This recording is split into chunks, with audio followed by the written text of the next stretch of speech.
The President of the United States, joined by the Second Gentleman of the United States, Mr. Douglas Emhoff. Please, everybody sit down. Thank you. Please be seated. Good afternoon. Good afternoon, everyone. Thank you so much for joining us today. I'm going to start by just saying the Vice President and I are outraged at these horrific terrorist attacks in Israel perpetrated by Hamas. We are outraged. With our broken hearts, we are sending our love, our strength, and our unwavering support to the people of Israel. I'm honored to be with all of you today as an American, as a patriot who loves this country, but also as a Jew. And like all Jews, I feel a deep, visceral connection to Israel and its people. We witnessed a mass murder of innocent civilians. It was a terrorist assault. There is never any justification for terrorism. There are no two sides to this issue. The images that we saw will be seared in our brains forever. Rockets falling on cities, people dragged from their homes and shot dead, children sheltering from bullets, bodies lining the streets. And all the while, we see videos of these terrorists cheering on these atrocities. The toll on Israel and the Jewish community is hard to imagine, but we can imagine it because it's happening. And I know many of you have sent texts and calls this weekend checking on loved ones. And I know too many of you received heartbreaking replies. And we know today that at least 22 Americans won't be coming home. I know you're all hurting. The entire Jewish community is hurting. I'm hurting. And we grieve with you. We stand with you. But thank God we have the steady leadership of Joe Biden and Kamala Harris during this unthinkable time in our history. Their moral compass, their calm, their empathy, are what we need in this time of crisis.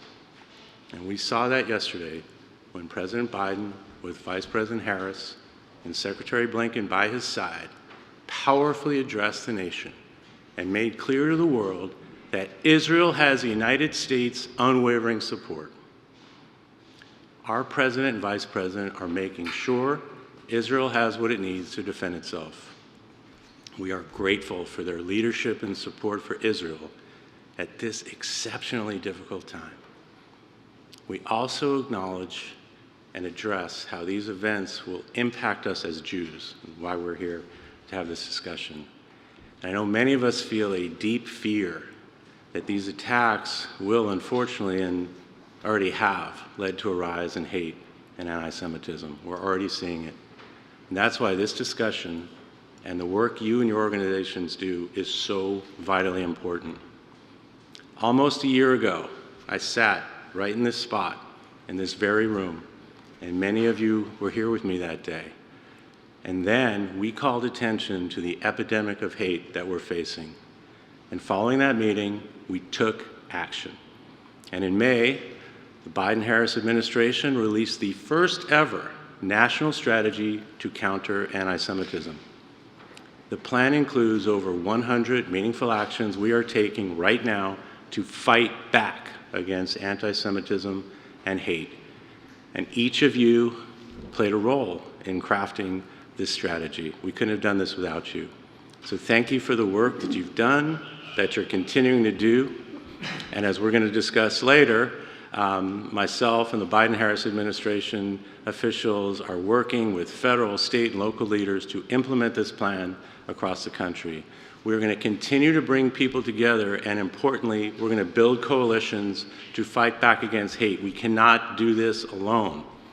The story of the Jewish people has always been one of perseverance and resilience. In dark times, we come together and we fight back, and we also seek to build a better world. Last year, before my trip to Poland and Germany, President Biden took me into the Oval Office. He told me how his father had taught him about the horrors of the Holocaust, and how he later traveled to Dachau, with his children and grandchildren to teach them those same lessons. So I know firsthand how important it is to President Biden to preserve our Jewish history and to make sure that hate has no safe harbor in America and the world. As an American Jew, I am so grateful that in this moment of tumult and pain, we have Joe Biden as president and Kamala Harris as vice president. It is now my honor to introduce a true advocate for the Jewish community. Please join me in welcoming President Joe Biden.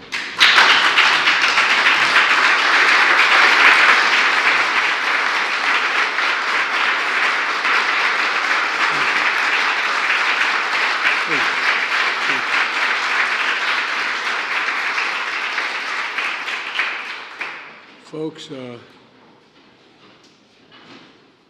came first of all to say thank you. Thank you to all of you in this room. You've not only cared, but you've been breaking your neck the last couple of years to deal with this overall issue of anti-Semitism. And I know many of you are personally impacted by what's happened in Israel. There are thousands of dual citizens, maybe some of your relatives that are there. And Doug, I want to thank you for all the work you've done on behalf of our administration to combat anti-Semitism. And I apologize, I've been on the phone around the clock with our friends around the world, quite frankly, discussing what's going on in Israel. And I want you to know that I want to thank you as well for, all of you as well, for working, the work you're doing to bring comfort and in this moment of grief for those of you who are grieving as well. And you'll read this weekend in synagogue, the Torah teaches us that God made stars to, quote, give light on the earth and separate light from darkness. Give light on the earth and separate light from darkness. You know, it's been hard to find that light during the darkness of these past few days. When terrorist groups like Hamas brought not only terror, but sheer evil to the world, evil that echoes the worst and matches, in some cases exceeds the worst atrocities of ISIS. More than 1,000 civilians slaughtered in Israel. By the way, I've been speaking with a number of Israeli leaders, a number of leaders around the world, leaders in the region as well. And, you know, among those who have been victimized, this evil, who've been killed, are at least 22 American citizens. This attack was a campaign of pure cruelty, not just hate, but pure cruelty against the Jewish people. And I would argue it's the deadliest day for Jews since the Holocaust. The deadliest day since the Holocaust. One of the worst chapters in human history that reminded us all that expression I learned from my dad early on, silence is complicity. Silence is complicity. It really is. And I want you to know, I think you've already figured it out, I refuse to be silent. I know you refuse to be silent as well.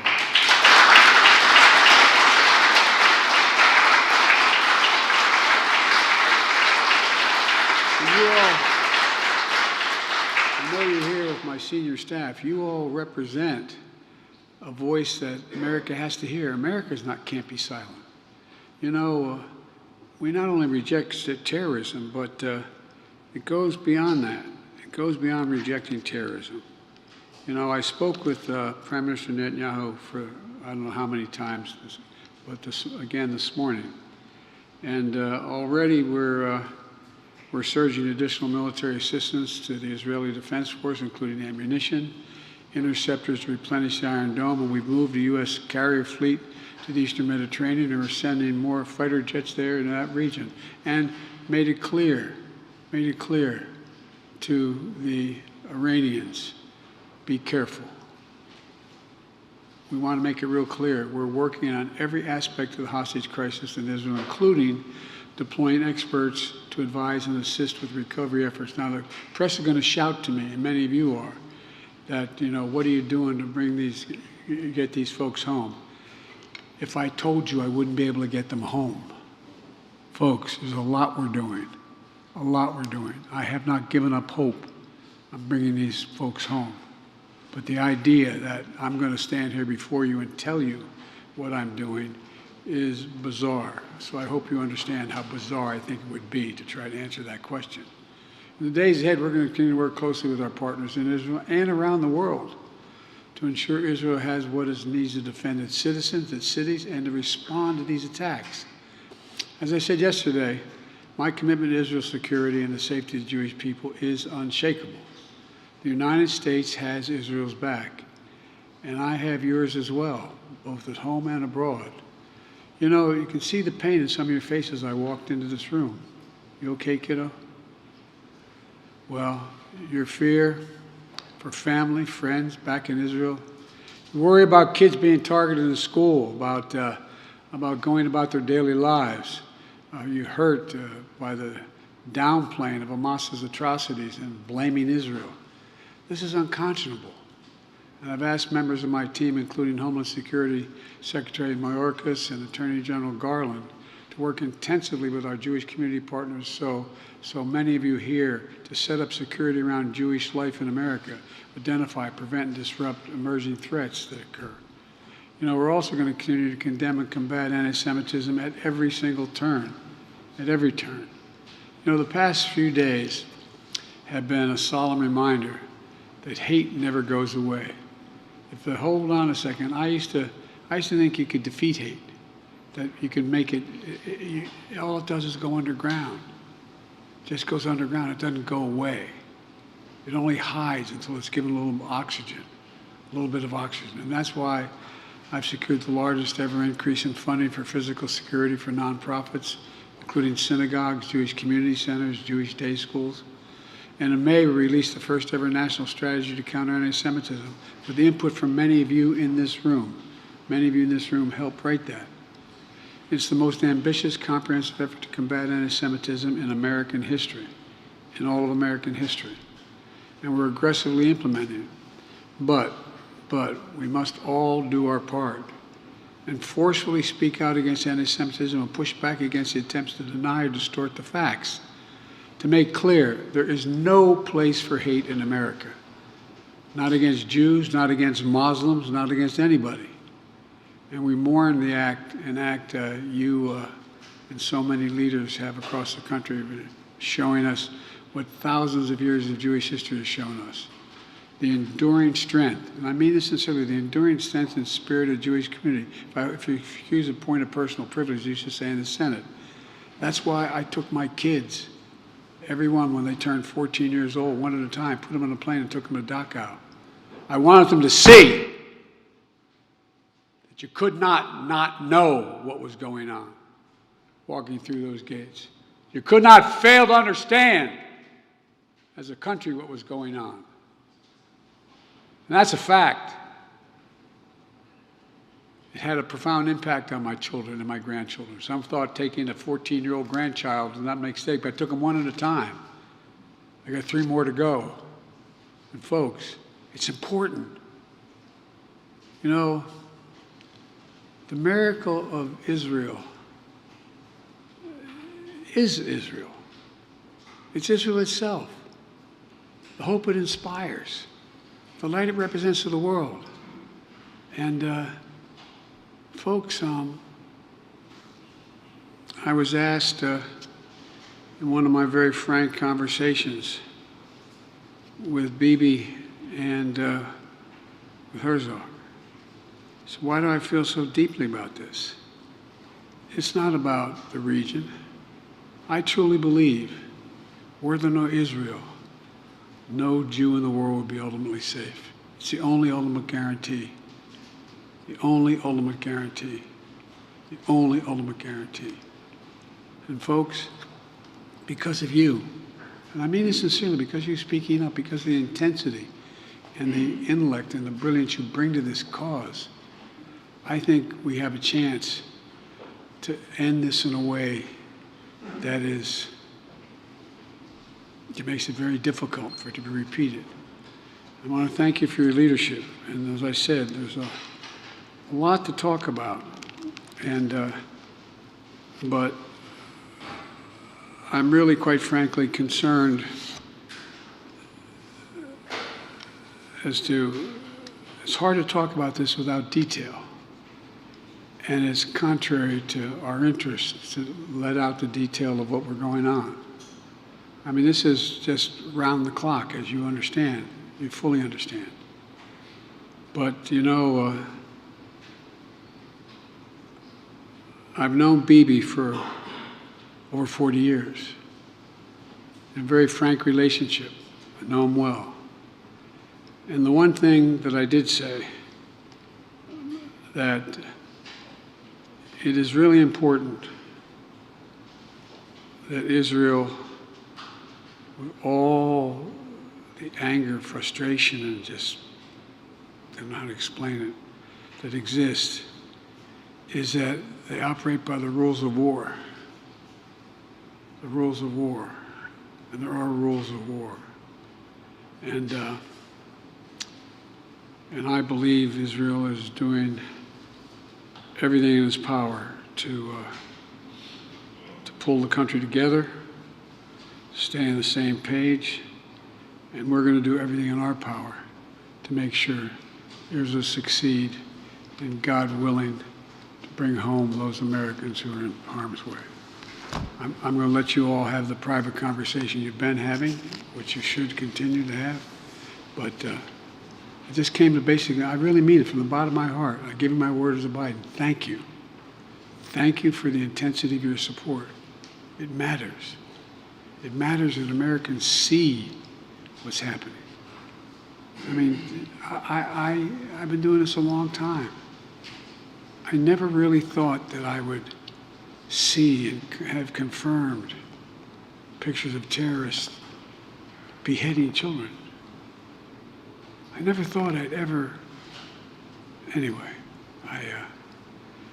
but there are countries in the region that are trying to be of some help, including Arab nations that are trying to be of some help. So,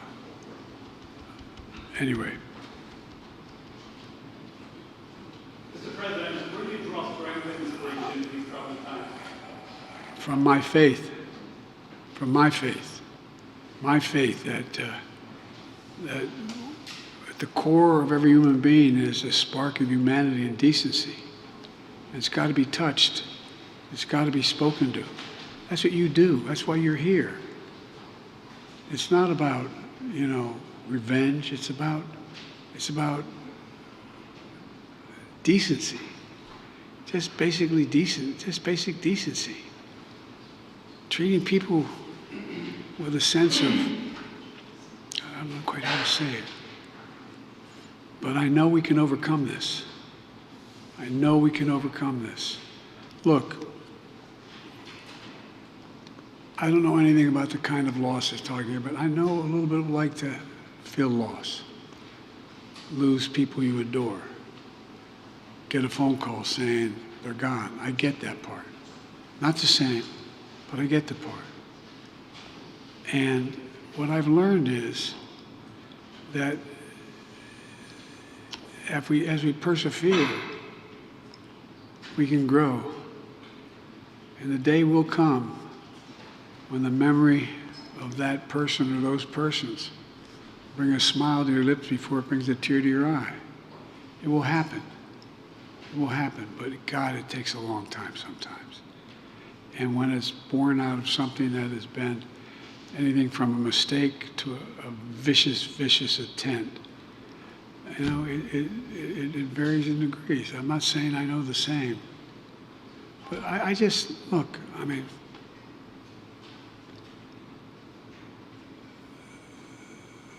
I'll never forget, well, I won't go into that. Anyway, I just think that if we stay true to our values, pursue with every inch and every bit of our energy to get this right, we can bury this again and bring people back. bring people home and bring it together. I think we can change the Middle East. But then again, I have been referred to as a congenital optimist. And I'm not going to answer any questions from you guys right now, but my team here knows when the press is gone, they'll talk more directly to you. But even then, they're not going to be able to tell you all that we're doing and all that's going on. So. Question, sir. Would we please say thank you? 80 years ago this week, a group of 400 rabbis came to Washington, hoping to meet with Franklin Delano Roosevelt and appeal to him to act to rescue the Jews who were being persecuted in Europe. And they were refused meeting with President Roosevelt. They were refused entry to the White House. And the fact that we are here today, and you have spoken as the President of the United States so clearly in support of Israel, so clearly in support of the Jewish people, and welcome leaders and representatives of the Jewish community into the White House for this discussion, shows what a dramatic distance we've traveled in these United States, and we as the Jewish community are blessed to live today in these United States, and we thank you for your leadership and your moral fire.